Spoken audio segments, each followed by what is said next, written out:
Guys, আসসালামু আলাইকুম। আশা করি সবাই ভালো আছেন। আজকে যে বিষয়টি নিয়ে কথা বলবো সেটি হচ্ছে অন অ্যারাইভাল ভিসা। সারা বিশ্বের প্রায় প্রত্যেকটা দেশে কিন্তু আপনারা অন অ্যারাইভাল ভিসার সুযোগ পাবেন। বাংলাদেশেও সেটি ব্যতিক্রম নয়। অন অ্যারাইভাল ভিসা হচ্ছে আপনি কোনো দেশে যদি যেতে চান সেক্ষেত্রে আপনাকে যাওয়ার আগে কোনো ধরনের ভিসা অ্যাপ্লাই করতে হবে না। আপনি জাস্ট প্লেনের টিকিটটা কেটে ওই দেশে গিয়ে সরাসরি আপনি ভিসার জন্য আবেদন করবেন।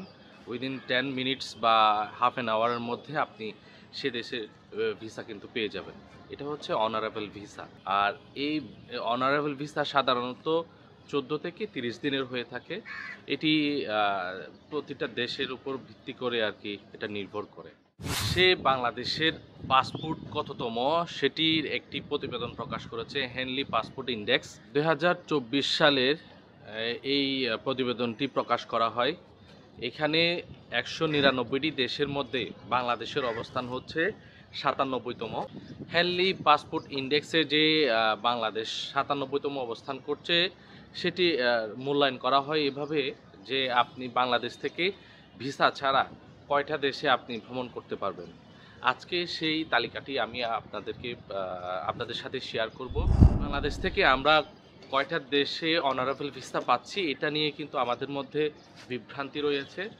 তারপরও আজকে আমি আপনাদেরকে বাংলাদেশকে 17টি দেশে অনারেবল ভিসা পাচ্ছি আমরা, সেটির তালিকা আমি এখানে আপনাদের সাথে শেয়ার করব।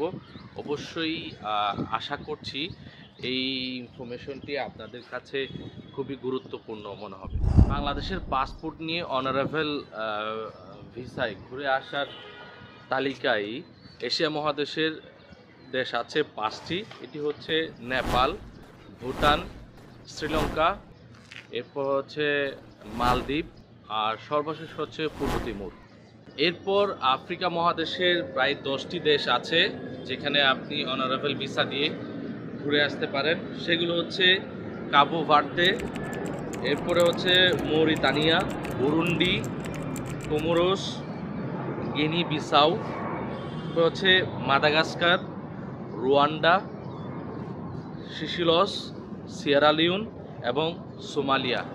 এই 10টি দেশ কিন্তু আপনি আফ্রিকা মহাদেশে গিয়ে অনারেবল ভিসা নিয়ে কিন্তু আপনি সহজে ঘুরে আসতে পারেন। এর পাশাপাশি এর তালিকায় রয়েছে দক্ষিণ আমেরিকার দেশ বলিভিয়া এবং ওশেনিয়ার দেশ টুভালু। এই মোট 17টি দেশ আপনি নিশ্চিন্তে বাংলাদেশের পাসপোর্ট নিয়ে আপনি ওই দেশে গিয়ে সরাসরি আপনি অনারেবল ভিসা পেয়ে যাচ্ছেন। আরেকটি আমি সুখবর দিতে যাচ্ছি, যারা বিদেশি পর্যটকরা আমাদের বাংলাদেশে ভ্রমণ করতে আসেন তাদের জন্য বাংলাদেশে যে অনারেবল ভিসা আছে তারা কিন্তু খুব সহজেই 10 মিনিটের মধ্যে কিন্তু এয়ারপোর্টে অনারেবল ভিসার জন্য আবেদন করলে তারা সহজেই অনারেবল ভিসা পেয়ে যাবেন। আশা করি আমার এই ভিডিওটি অবশ্যই ভালো লেগেছে। আর যদি ভালো লেগে থাকে অবশ্যই চ্যানেলটি সাবস্ক্রাইব করবেন। এর পাশাপাশি আপনারা লাইক এবং শেয়ার দিয়ে আমার পাশে থাকবেন। আর যদি কোনো পরামর্শ থাকে অবশ্যই কমেন্ট বক্সে গিয়ে অবশ্যই কমেন্ট করে আমাকে জানিয়ে দেবেন। ধন্যবাদ।